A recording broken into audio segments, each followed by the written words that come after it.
Good evening and welcome to Broadcasting Scotland. It's Wednesday the 1st of September and this is Scotland at 7. I'm Andrew Wilson and this evening I'm hosting the programme from Edinburgh.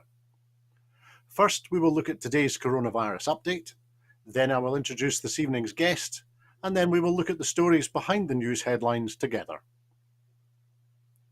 As of 2 p.m. today, since the start of the pandemic, a total of 2,770,674 people in Scotland have been tested through the NHS Scotland labs and UK government regional testing centres. Of these, 2,333,986 have been confirmed negative and 436,688 have tested positive. There are 6,170 new cases of COVID-19 confirmed by a test, although not everyone with the virus will display symptoms and not all those with symptoms will be tested. I'm also very sorry to say that there are 9 new reported deaths of people who have tested positive. The number of patients in Scotland who have died from complications caused by the coronavirus infection now stands at 8,127. This number only includes those who have died having received a positive test for the virus in the previous 28 days. Of the people who have tested positive, 629 were in hospital last night, 59 of whom were in intensive care. And as of 8 a.m. this morning, 4,108,804 people had received their first dose of the COVID-19 vaccination, and 3,691,066 had received their second dose. The latest daily UK figures show that 132,742 patients who had tested positive for COVID-19 have sadly died from their illness, and that is an increase of 207 since yesterday. This number refers to deaths in all settings, not just in hospitals. Now, as it is a Wednesday, we also have an update from the National Records of Scotland. As at the 29th of August, 10,554 deaths have been registered in Scotland where the novel coronavirus was mentioned on the death certificate, according to statistics published today by National Records of Scotland. In the week between the 23rd and the 29th of August, 48 deaths were registered that mentioned COVID-19 on the death certificate, and that's an increase of 7 deaths from the previous week. 28 deaths were of people aged over 75, 11 were people aged 65 to 74, and 9 were people under the age of 65. 28 of the people who died were male, and 20 were female. Now, we are lucky enough to be joined this evening by a good friend of the programme, Chris McCusker. Chris has been an aid worker and disabilities advocate amongst many other roles, and is a member of the SNP's Trades Union Group, Friends of Palestine Group, and Socialists Group. Chris, how are you keeping this evening? Aye, all said and good, Andrew. Here for another look at the news as we find it today. Well, we're very grateful to you for joining us, Chris. Thank you. Our first story this evening is that coronavirus vaccination certificates will be required to enter certain events and higher risk venues such as nightclubs, music festivals and some football grounds if the Scottish Parliament backs the move in a vote planned for next week. While COVID cases continue to rise and to avoid as little disruption to the economy as possible, the Scottish Parliament will be asked to vote on the introduction of the certification scheme, which will only be implemented once all adults have had the opportunity to receive both doses of the vaccine. Children and adults that are ineligible for vaccination will be exempt. It is proposed that proof of vaccination will be required later this month to enter nightclubs and adult entertainment venues, unseated indoor live events with more than 500 people in the audience, unseated outdoor live events with more than 4,000 people in the audience, and any event of any nature which has more than 10,000 people in attendance. There are currently no plans to introduce certification for the wider hospitality industry, but this will be kept under review over the autumn and winter months. From Friday the 3rd of September, people will be able to download a PDF copy of their vaccination certificate with a personalised QR code to print off instantly or to store on their mobile phone for use domestically or internationally. This is in addition to the existing paper letters that can already be requested from NHS Inform and the COVID helpline. So first of all, Chris, a few weeks ago, John Swinney was against vaccination certificates for the nighttime industry, and now the First Minister is proposing them. What do you think's changed? I think it's possibly a willingness to facilitate the nighttime economy, which has obviously struggled during the last year and a half.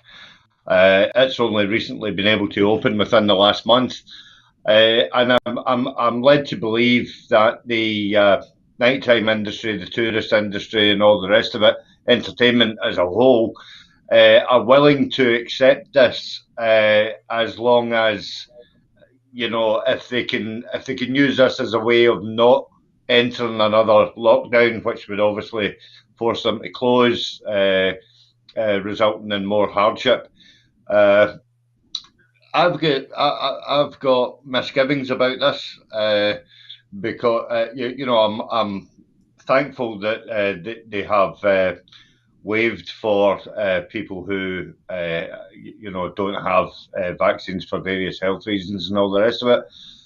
But I'm a wee bit wary about possibly creating a unequal society where people are excluded or even feel excluded. Which is actually, I don't know what's worse, feeling excluded or being excluded. It can result in mental health problems and all the rest of it.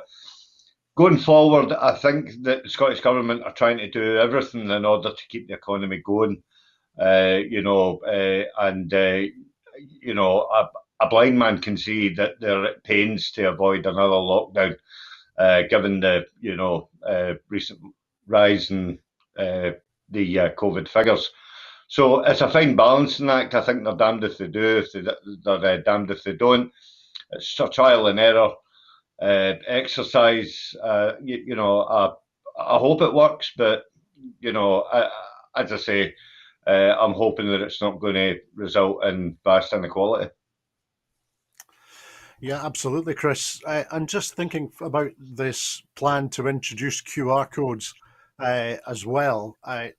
Do you think that that moving to a system of QR codes will make it easier for the requirements to have a vaccination passport to be widened further?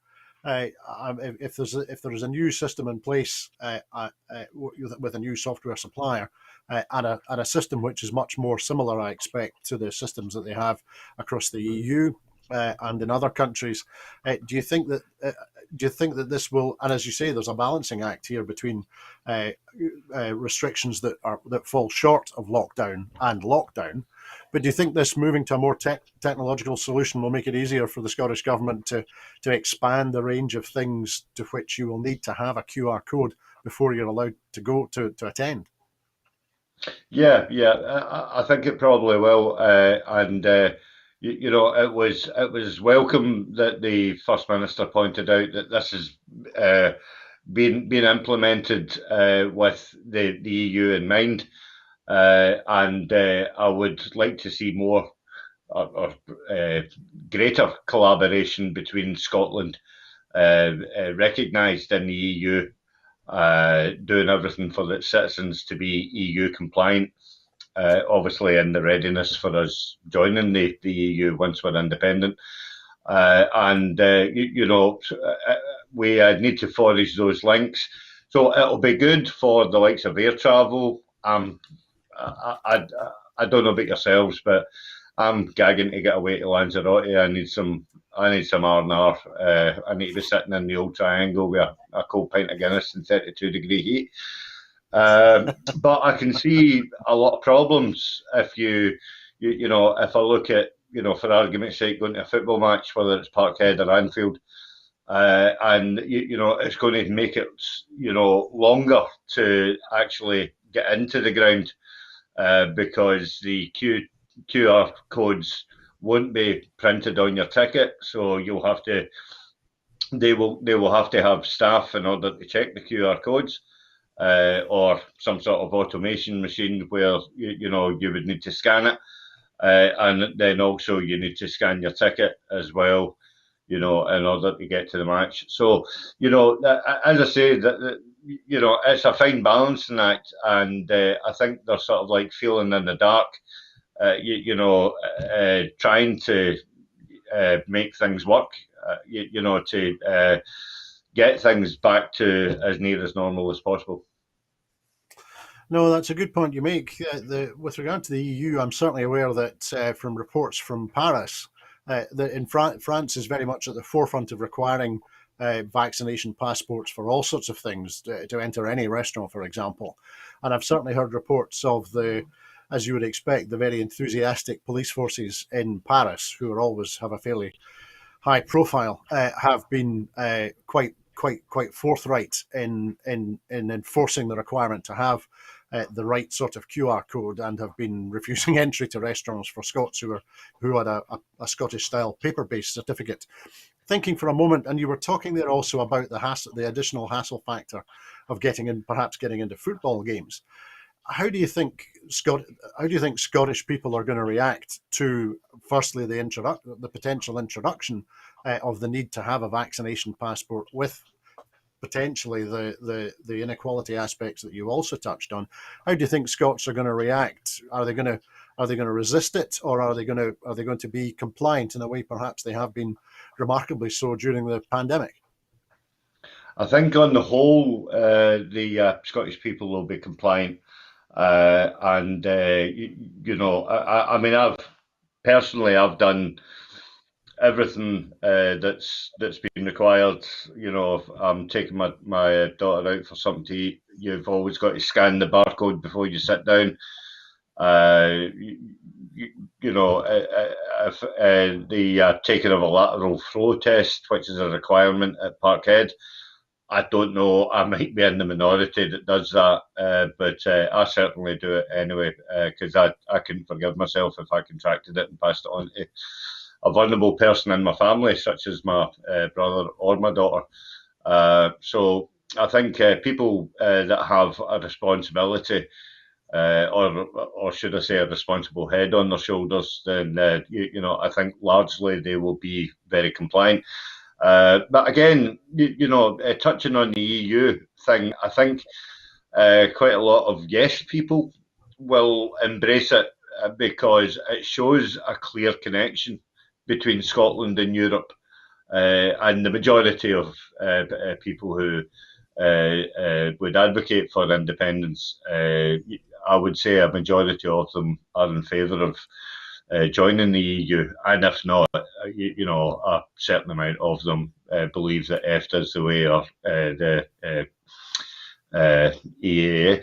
So going forward, I think it's something that the Scottish government have resisted up until now, but I've had to sort of like not cave in, but they've had to sort of like play about with, try and adapt, and see what the best way going forward is.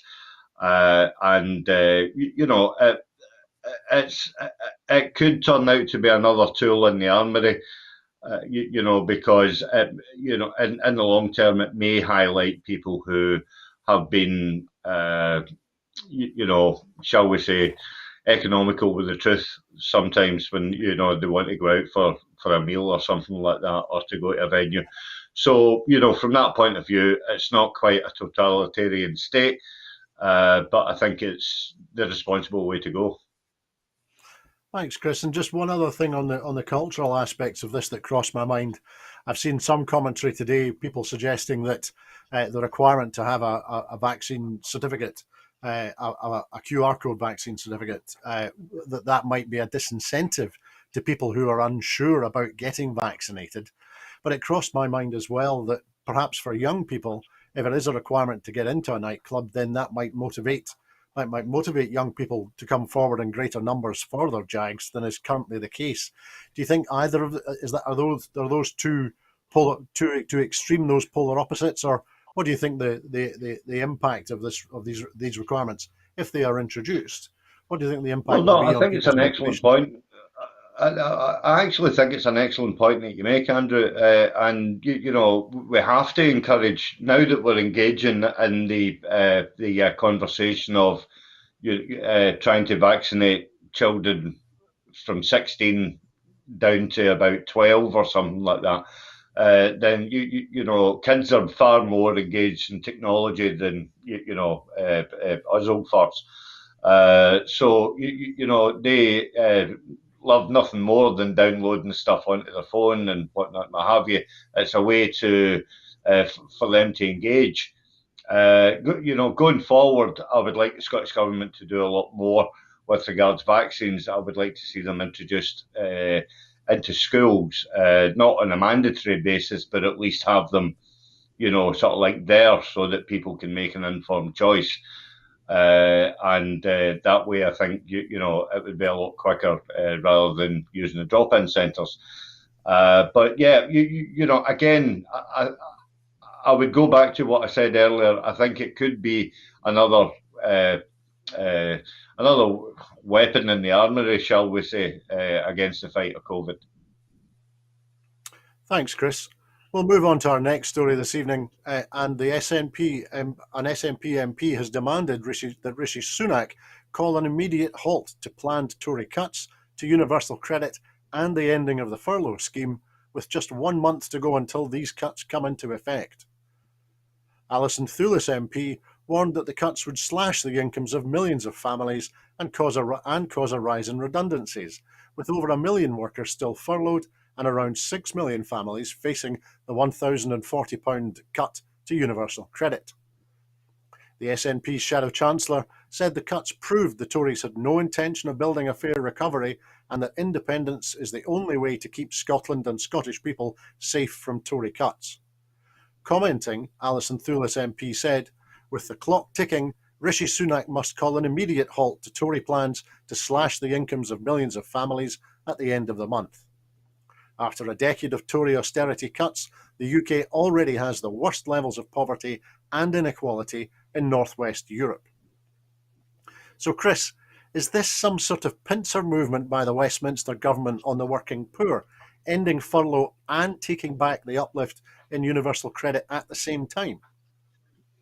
Well, to be honest with you, Andrew, I don't actually think it is a pincer movement, because I don't believe that the UK government are capable of joined up thinking. So from my point of view, I just don't believe that they give a toss, really. Like anything outside the M25, the M40, they really don't care about the impact. We've seen anecdotal evidence of the burgeoning inequality, within the working poor, as well as the people who are unable to go back to their work because of furlough. And I think as long as you have people on furlough, where companies just cannot, they just cannot reopen. It has to be extended, and the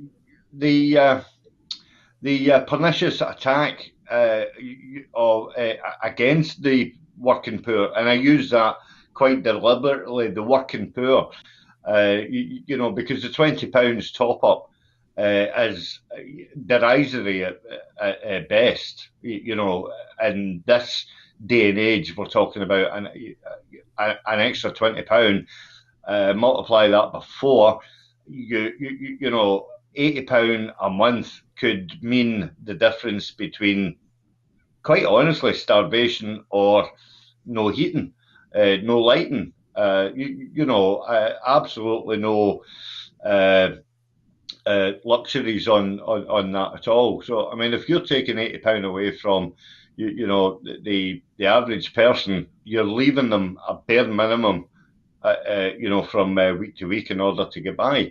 But again, I'll go back to the fact that I don't actually think it's a pincer movement, because I just don't think that they have actually put any thought into it.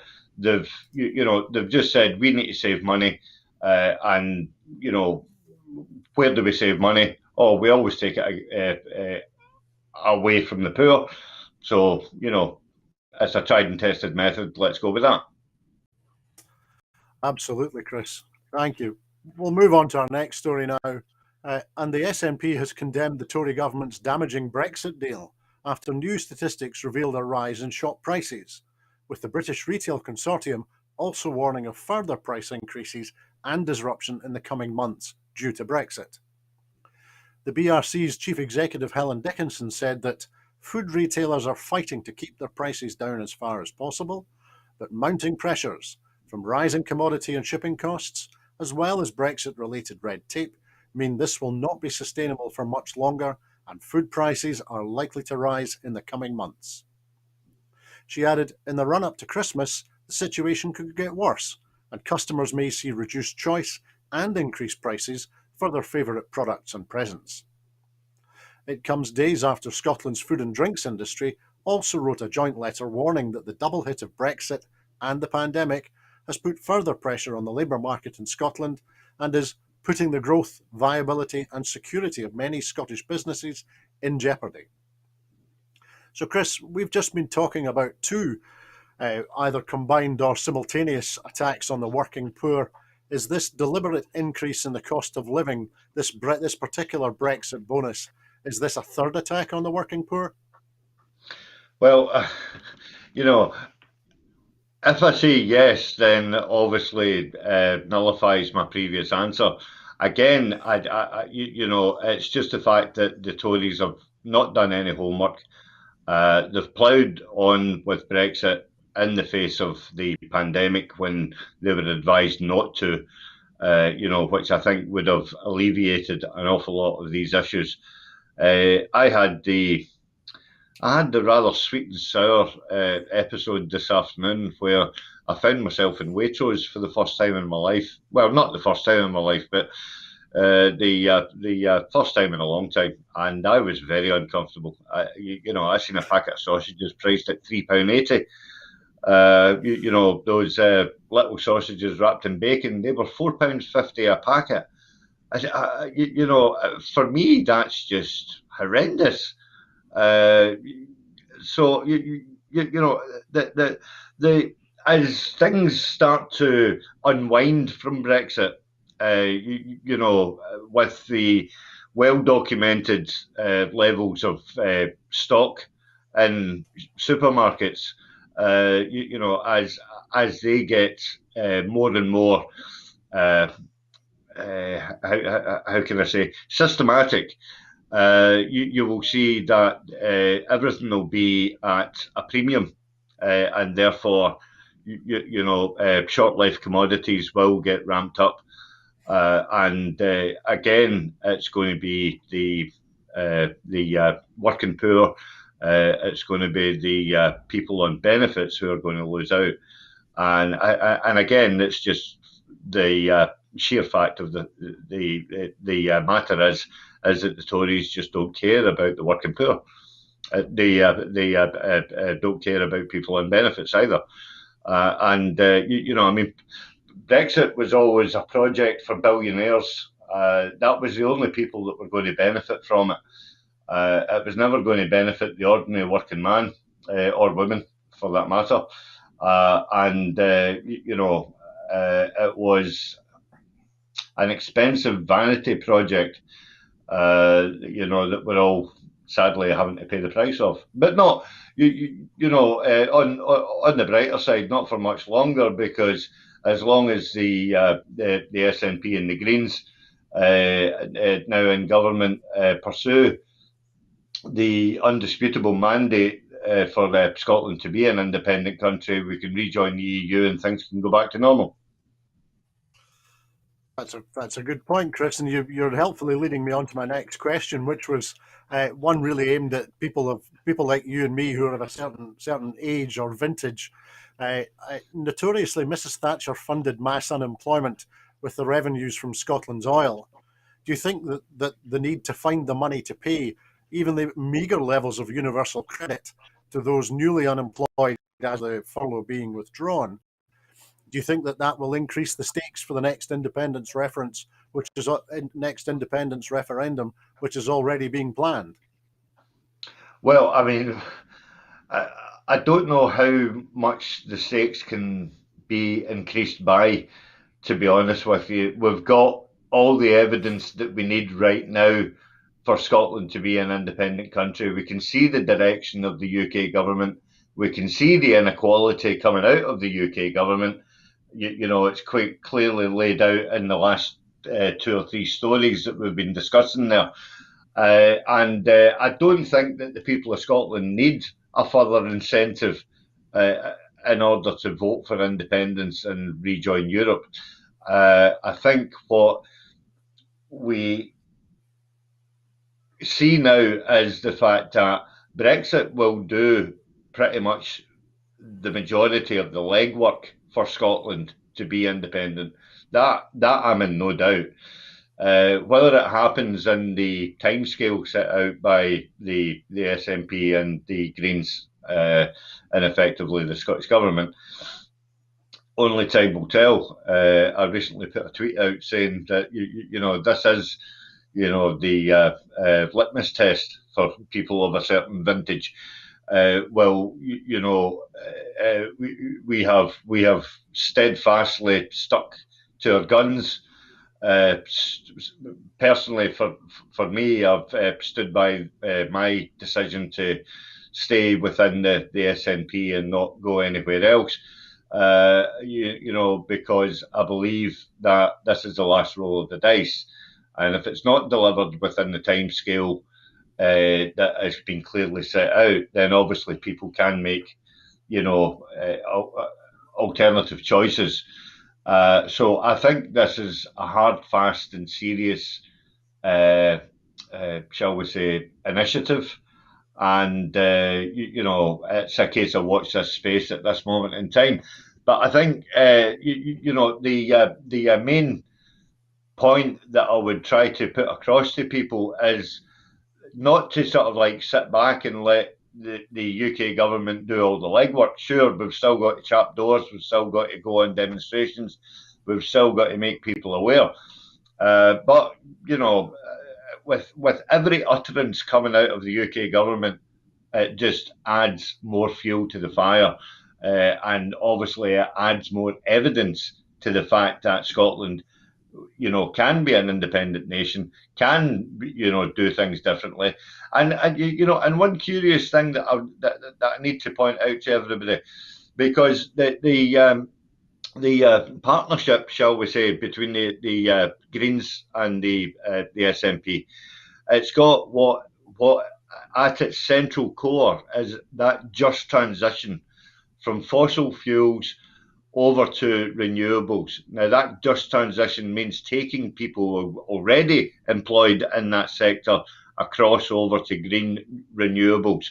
Now, Westminster are absolutely, if I can use the vernacular, I don't think the producer will be too happy, but they are kicking themselves, because if Scotland does actually slow down the production of fossil fuels, from the fields, then Westminster is going to find that revenue quickly drying up and not being there to bankroll the various vanity projects that they take us in.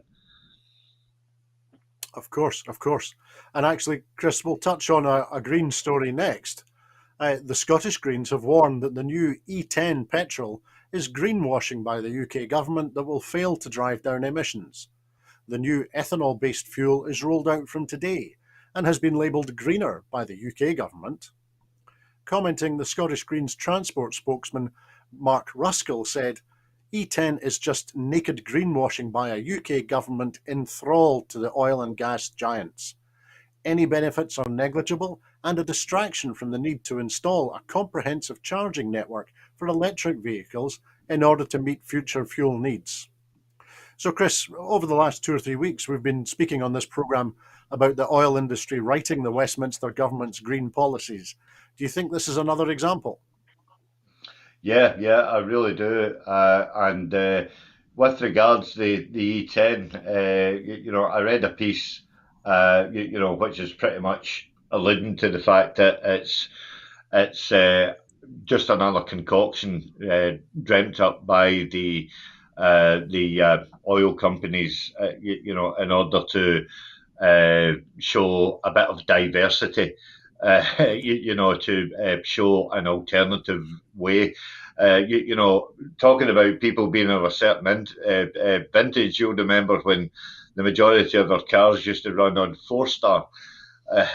And there wasn't much squawking going on when they managed to get rid of 4-star, from the petrol stations, and everything went over to unleaded. Going further again, that was a bit of a boon for the motor companies, because some cars had to be retrofitted with catalytic converters. It meant more, business, in that end of the market. But I mean, look, going forward, what would really give Westminster a fright is that if the radical green campaigners actually called for a halt of all diesel usage, where people could actually sort of like voluntary, sort of like trade in their diesel cars, to get a couple of thousand off of an electric car. That can only happen once, we have more electric charging stations, of course. But that will come. That will probably happen within the next 10 years. Probably not the life of my current car, which unfortunately is a diesel. I mean, I would dearly love to cross over to electric, but it's just not feasible. So there has to be more incentives. And getting back to this E10 stuff, it's just as another incentive brought out by the UK government and the corporations, in order for people to keep using fossil fuels. Absolutely. Thanks, Chris. We'll move on now to our next story, and that is that the UK Infrastructure Bank reached a major milestone today as John Flint was appointed as its first permanent chief executive. Chancellor Rishi Sunak has put John Flint, the former CEO of HSBC, at the helm. He will be tasked with leading the UK Investment Bank to accelerate investment into ambitious infrastructure projects that cut emissions and help level up every part of the UK. Born in Yorkshire, Mr. Flint is committed to the UK Investment Bank's levelling up agenda and will be based at the institution's new headquarters in Leeds. He most recently held the role of Group Chief Executive of HSBC, a company where he spent 30 years. He first joined as a graduate trainee in 1989, before holding various senior leadership positions across the business, including as Chief Executive of Global Asset Management, Group Treasurer, and Deputy Head of Global Markets. First announced by the Chancellor alongside the spending review, the Investment Bank will help finance important projects in every region and nation of the UK in sectors including clean energy, transport, digital, water and waste. The UK Investment Bank will receive an initial £12 billion of capital and will be able to issue a further £10 billion of government guarantees, helping to unlock more than £40 billion of investment overall. Now, Chris, first of all, this chap, John Flint, he was ousted by the board of HSBC after less than 18 months in the top job, the board having lost confidence in him, and the board acting much more abruptly than is usually the case in an institution like HSBC. Apparently, the bank's board had become increasingly frustrated at the slow pace of change since Mr. Flint took the top job. And apparently, both the board and Mr. Flint were incredibly stubborn in respect of the planning of that pace of change that the board was requiring. Now, to come in as chief executive of a brand new investment bank that, in the context of a climate crisis, needs to get its finger out, do you think that Mr. Flint is the right appointment? Well, I don't really know much about the chap, but whenever you're discussing Tories and Green policies, the two don't sit in the same sentence for my thinking. So, it sounds to me, not having done any research on this, whatsoever. So I'll add the usual allegedly to what I'm about to say. But it sounds to me like some sort of slush fund for vanity projects. Obviously architected by the Tory party. One question that I need to ask is, who else was on the shortlist for the job? What was the criteria for the job? Was it widely advertised, or was it the fact that he's got links to the Tory party, or he's got links to Rishi Sunak? Is it another just corporate banker that is managing to wheedle his way into the Tory party and ingratiate? I have no idea. If it does what it says in the tin, fine, fair and play. But I go back to my original remark. Green policies and Tories don't really go together. Absolutely, thanks, Chris. And I'm sure that this appointment, now that it's been announced, will be thoroughly examined by the press and others. And I'm sure we will learn more about the circumstances of the appointment in due course. We'll move to our next story now, and that is that female journalists in Afghanistan are being forced out of jobs and told to stay at home, despite Taliban promises to allow them to keep working and to respect press freedom, according to a report. Reporters Sans Frontières says it believes fewer than 100 of Kabul's 700 female journalists are still working, and only a handful are continuing to work from home in 2 other Afghan provinces. Others have been attacked and harassed. By shutting down female voices in the media, the Taliban are in the process of silencing all the country's women, it says. Since the Taliban took over the country on 15 August, a survey by Reporters Sans Frontières and its partner organisation, the Centre for the Protection of Afghan Women Journalists, found most female staff in media organisations, including journalists, had stopped working. Kabul's 108 media organisations employed 4,940 staff in 2020, including 1,080 women, 700 of them journalists. Reporters Sans Frontières reported that of the 510 women who used to work for 8 of the biggest private companies, only 76, and that includes 39 journalists, are still at work. The situation is reported to be similar in the provinces, where almost all privately owned media outlets stopped operating as the Taliban advanced. Days after entering the Afghan capital, Taliban forces recently barred Khadija Amin and Sabnam Dowran, presenters with the public broadcaster Radio Television Afghanistan, from working at the station's offices. Amin was replaced by a male Taliban official. So, Chris, is this another telling symptom of the Taliban's true agenda regarding women's rights, despite their protestations to the contrary? Without a shadow of a doubt, it is. And we'll see more being marginalised under the Taliban regime as they, wheel back to their 6th century way of thinking. That's a personal view. It's honestly because there is very little backup for women now that the Taliban are in place. They have got carte blanche to do what they like. Their attitudes towards women has been well documented. Their attitudes towards young girls have been, well documented in the past. And I don't see, any change coming soon. And it's the old, does a leopard change its spots?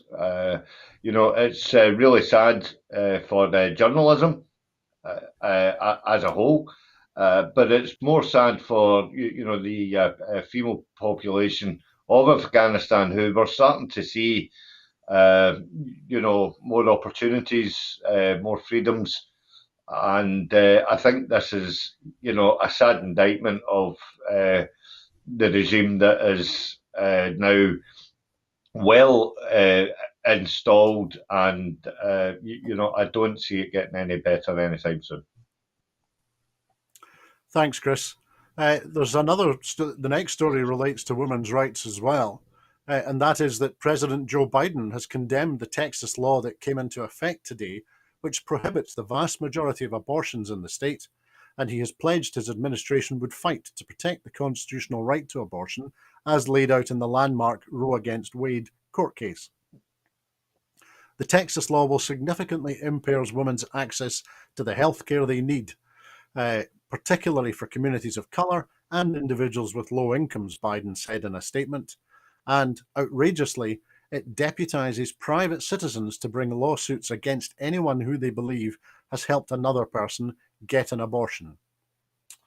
So, Chris, this sounds to me like an indication that the culture wars, which have been inflamed in the US for several years, are continuing to burn. What's your immediate reaction to the news of this change of the law in Texas? Well, I mean, I would welcome Biden's intervention, and especially for the rights of ethnic minorities and also the poor, again, which has been a recurring theme that we've discussed today. The working poor is not. It's not just on the British shores, it's, throughout the Western world and beyond. And their right to access to medical care, whether it be through pediatrics or any other, health issue, should be a basic. And for the, legislation, draconian legislation, might add, with regards to women, their bodies, particularly when it comes down to pregnancy, that, for me is sacrosanct. It should, obviously be for the women to decide, and not for governments to get involved, or councils, or whatever system that they run in America. So if Biden can make some inroads into that, because it's been well documented that the likes of Texas, places in the South have throughout history have acted as a law unto themselves. They seem to have wee nuances, from state to state. I'm thinking about, the likes of Louisiana and Alabama and stuff like that. Their attitudes to BAME and women, and particular, has always been rather flippant, shall we say. So it's good that he's going to do something about this, and I just hope that that it's a positive thing for Biden, because the last couple of weeks he's not exactly covered himself in glory with regards to Afghanistan, of course. Of course, thanks, Chris. And one other aspect to this story, the US Supreme Court, dominated as it now is by right-wing appointees and fundamentalist Christian appointees.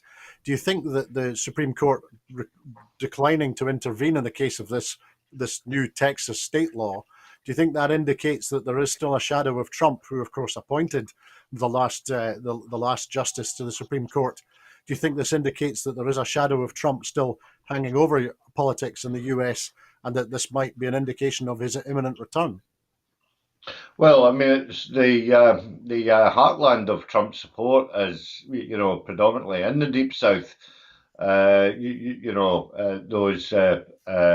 white supremacists.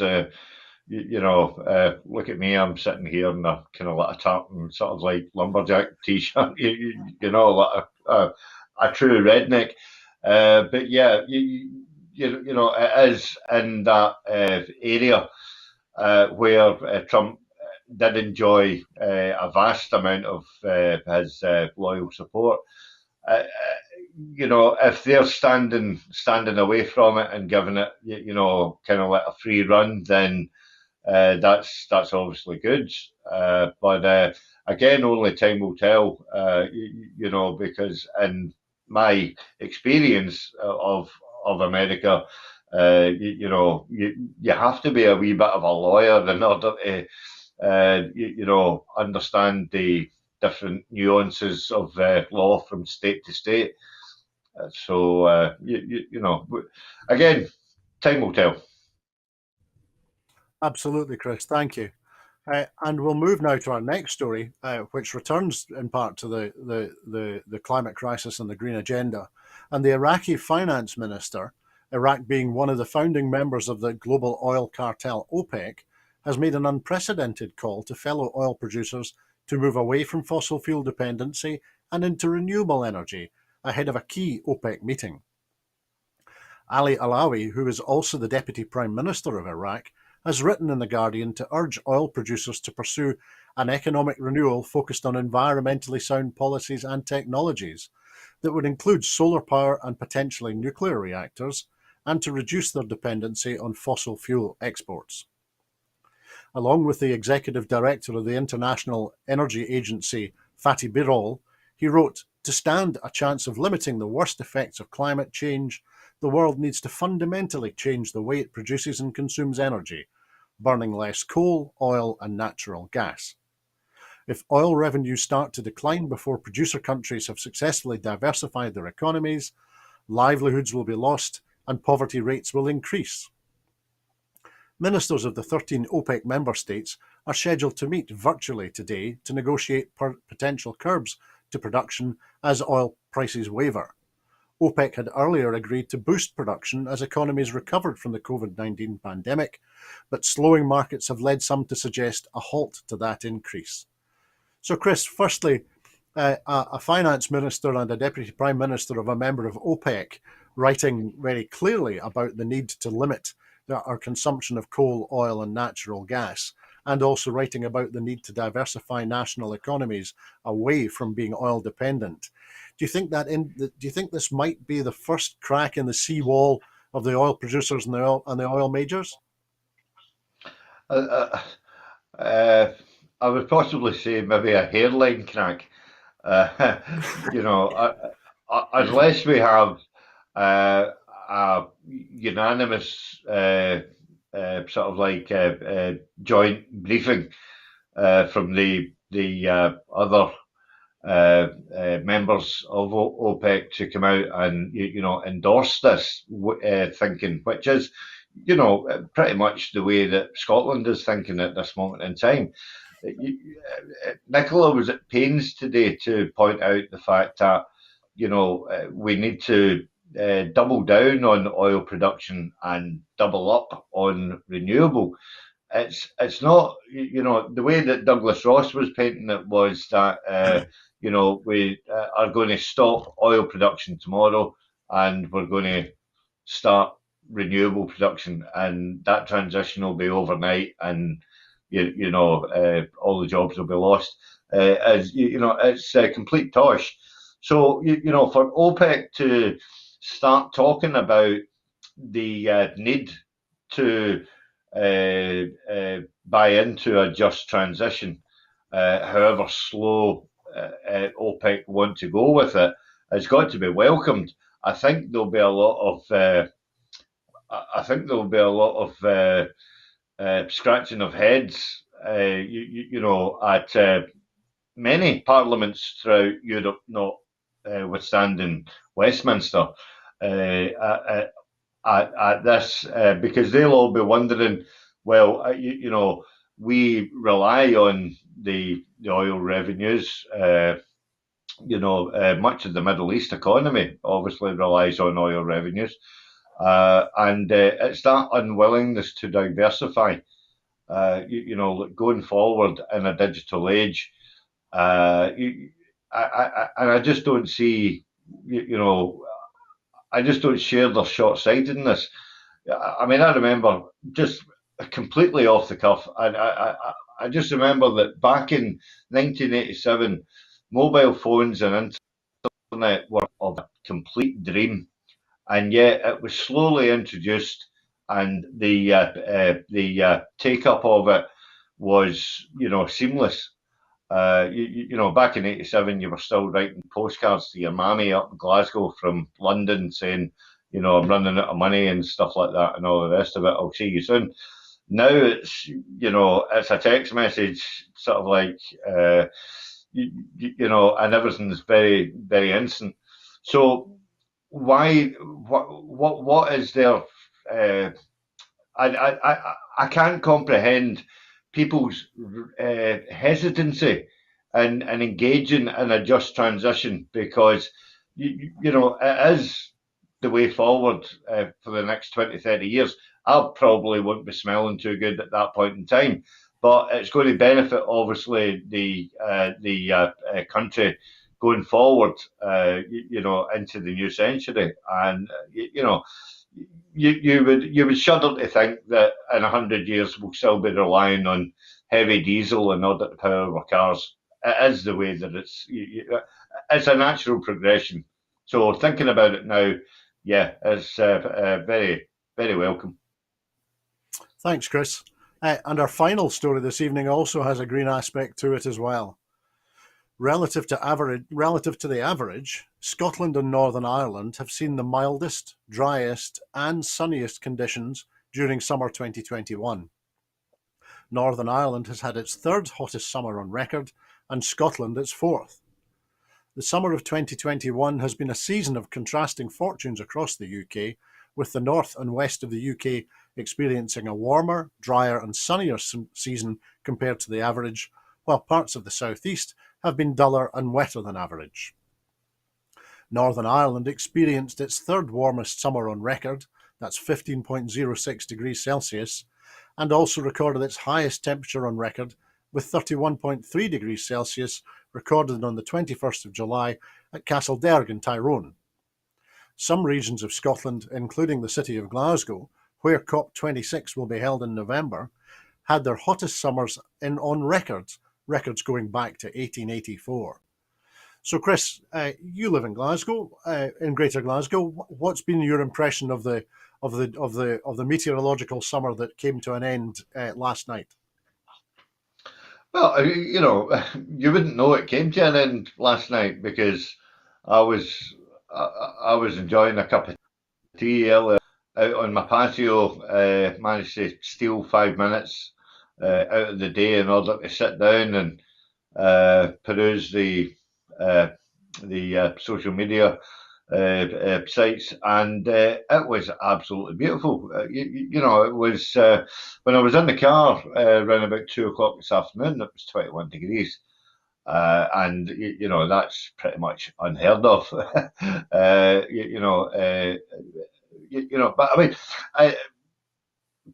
conversely, I had the pleasant experience. My ex-in-laws were over from France, and I was delighted to hear them say that the weather's been absolutely fantastic in Scotland. They are English, but live in Corbeil-Essonnes, just outside of Paris. And any time that they've came to Scotland, they're always complaining about the fact that it's dull, it's raining, it's dreich. I remember Billy Connolly once saying that there is no bad weather; it's just a bad choice of clothing. You can enjoy Scotland in whatever weather that we have to deal with. I'm quite glad that COP26 is happening in November, because it will be guaranteed. It'll be Baltic. It'll be probably raining or sleet or something like that, and it'll be generally quite inhospitable. The city itself won't be inhospitable, but certainly the climate will certainly be. So, I don't think we would want to be having COP26 when we're all wandering about in Bermuda shorts and stuff like that. I think that would be slightly ironic. But it's something that we're going to have to get used to. I mean, I suffer from SAD, seasonal affective disorder. So I'm really grateful that there's plenty of sunshine and stuff like that. It certainly perks me up. It's not uh, uh, 345 days of the year as it is in Lanzarote. So, take that on board, and that'll probably tell you where I'll end up in about 5 years' time. Absolutely, Chris. Thank you. And we're going to recap this evening's stories just for a couple of minutes before the end of the program. Chris, it struck me, and you commented on it as well, that this evening we've been hearing stories, we've been discussing stories from around the world which show that women's rights are being attacked and reduced in Texas and in Afghanistan. And also, we've been looking at stories that show that the poorest in our communities in the UK, and the working poor in particular, are being attacked by a right-wing government in Westminster. Linking those two threads of the stories we've been discussing together this evening, what does that suggest to you the direction of travel in politics in the Western world is at the moment? To me, it shows. Well, I mean, I would probably say, specifically in the Middle East, it shows a very insular view of women in investigative journalism, and obviously, in politics as a whole. And I don't honestly see anything getting better anytime soon. I have to make the point that this is nothing new. I mean, obviously, we have seen this under the previous Taliban regime, but this is, I hate to say this, but this is the norm. There are not an awful lot of women reporters in Palestine, to males, obviously. Yep. And would love to be corrected if the percentages of Israel as what it is in Palestine. I don't have the figures for that, but I believe that the inequality is marginally smaller in Israel than what it is in Palestine. Okay. So I think this is sort of like endemic to the Middle Eastern countries. There is. Of course. I watch German television, I watch French television, I watch Italian and Spanish, and there is a good representation of female reporters on those channels, such as RTL and Yes. Various channels. But I think, and it's interesting that you say that it's 100 out of 700 in Afghanistan. I'm wondering if Dominic Raab is going to bring these people over to Britain. How many of them are going to be able to find a career within reporting and, for argument's sake, the BBC or the ITV? Absolutely. That'd be a Thanks, Chris. curious one. Absolutely, Chris. We'll look forward to learning more about that, and we'll be promoting that too. But that is the news in Scotland at 7 this evening. In making these programmes, Broadcasting Scotland relies on the support of viewers and others who value our distinctive approach to news, current affairs and culture. If you would like to support us, then please subscribe or donate to Broadcasting Scotland. You will find the link to do that on the screen.